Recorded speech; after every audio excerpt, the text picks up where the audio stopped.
pelosok Nusantara, aku selalu menemui berbagai jenis tumbuhan yang menjadi bahan makanan selain beras.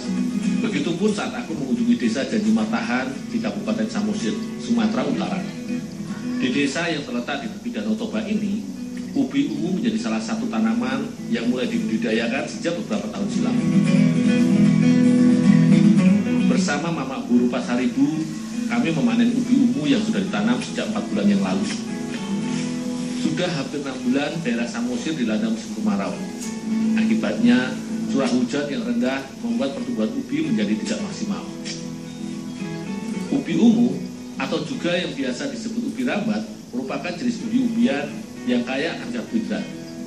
Jenis ubi ungu lebih banyak disukai karena rasanya yang lebih manis dan teksturnya lebih lembut.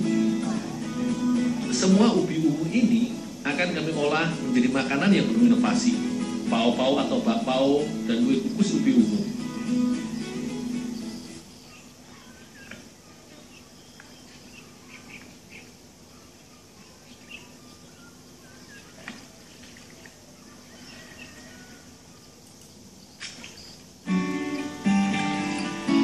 Pada jenis ubi-ubian, biasanya setelah dipanen, masih terdapat tanah yang menempel pada ubinya.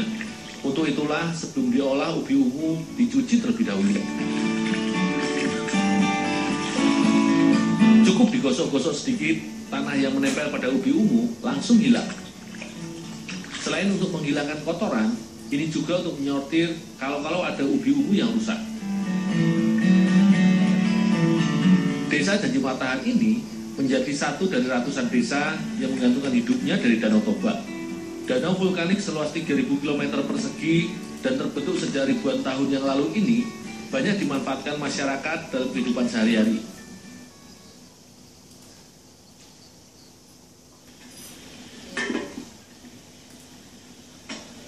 Untuk membuat bolu kukus dan pao-pao, ubi ungu dikukus terlebih dahulu. Ini untuk membuat tekstur ubi menjadi lebih lunak sehingga mudah dihaluskan untuk dicampurkan dengan bahan lainnya. Proses pematangan ubi melalui cara dikukus ini memanfaatkan uap yang dihasilkan dari air di dalam dandang yang akan membuat ubi matang secara perlahan. Untuk ubi, mengukus satu dandang besar atau seberat lebih kurang 7 kg ini membutuhkan waktu sekitar 40 menit dengan tetap menjaga kestabilan api.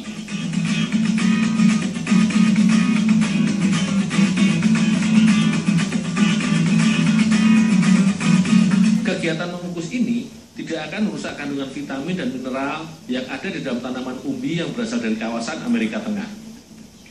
Zat flavonoid dan polifenol yang berfungsi sebagai antioksidan dan anti kanker tetap terjaga karena pengukusan tidak menggunakan minyak.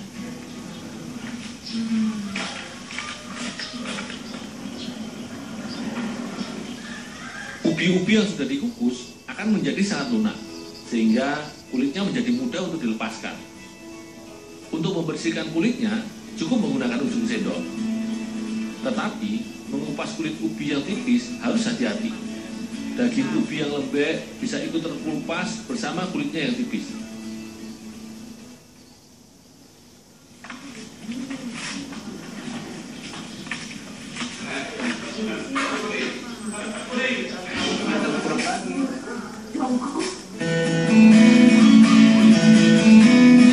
Yang sudah dikukus sebenarnya sudah bertekstur lunak, tetapi masih perlu untuk ditumbuk agar lebih lembek sehingga mudah dicampur dengan tepung. Lupang yang aku gunakan untuk menghaluskan ubi ungu ini pun terbilang unik. Terbuat dari salah satu batu utuh yang diberi lubang di tengahnya sebagai lesung. Di beberapa tempat di desa Janji Matahan ini memang masih banyak dijumpai lumpang atau lesung peninggalan orang tua yang sudah berusia puluhan tahun.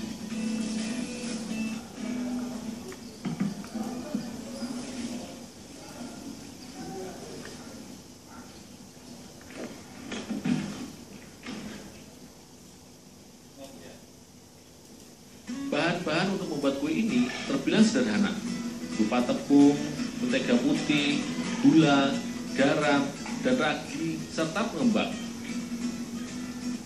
Perbedaannya antara bolu kukus dan pao-pao hanya pada penggunaan telur. Jika bolu kukus menggunakan telur sebagai pengembang adonan, sedangkan pao-pao tidak membutuhkan telur, hanya ragi saja. Semua bahan bolu kukus dikocok untuk mencampurkan adonannya, sementara pao-pao hanya diuleni dengan tangan. Proses menguleni pao-pao terbilang cukup sulit, karena aku harus memastikan semua bahan tercampur rata. Selain itu, adonan yang tidak kalis membuat hasil akhir pao-pao tidak terlihat bagus. Semakin lama menguleni adonan pao-pao akan semakin menghasilkan roti yang baik.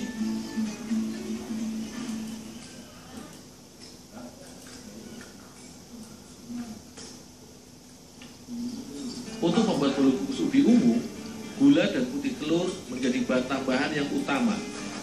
Kedua bahan dikocok sampai mengembang dan berwarna putih. Nantinya, bahan ini akan ditambahkan dengan campuran ubi serta tepung sambil terus diaduk sampai merata.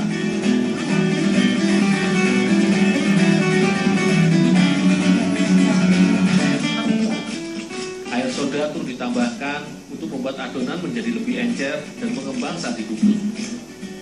Saat membuat adonan ini, kita harus memperhatikan tingkat kekentalan adonan. Jika terlalu kental, bolu akan sulit mengembang, sementara jika terlalu encer, maka bolu akan menjadi lembek. Dengan menggunakan cetakan kecil yang berbentuk setengah lingkaran dan terbuat dari aluminium, adonan dimasukkan ke dalam alas kertas agar saat matang mudah dikeluarkan dari cetakan. Adonan pao-pao yang sudah kalis selanjutnya dibentuk bulat-bulat kecil dan diisi dengan inti, campuran antara parutan kelapa dengan gula merah.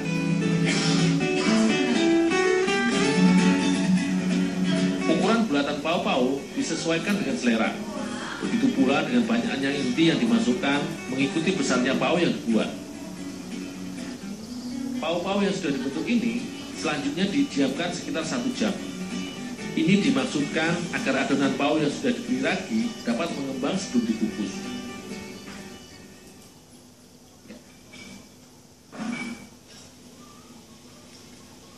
Uap dari air kukusan di dalam dandang akan membantu proses pematangan bolu kukus ubi ungu ini. Tutup kukusan pun sengaja ditutup kain serbet untuk menjaga agar uap yang dihasilkan dari air kukusan tidak jatuh ke dalam adonan kue, sehingga dapat dihasilkan kue yang matang dan tidak lembek terkena uap air kukusan. Jika sudah dirasa cukup mengembang, adonan pao-pao dapat segera dimasukkan ke dalam kukusan. Semua pao-pao ditata rapi dan diberi jarak antar kue. Ini untuk memberikan ruang pada pao-pao yang akan mengembang saat dimasak.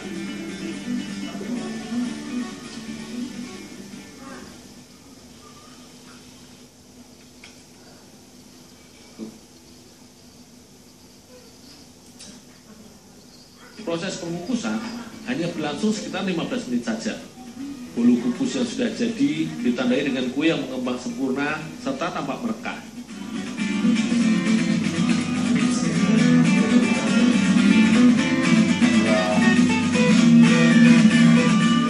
Rasa manis ubi ungu serta perpaduan gula merah serta bahan lainnya memberikan sensasi rasa yang unik pada pao-pao dan bolu kukus ini.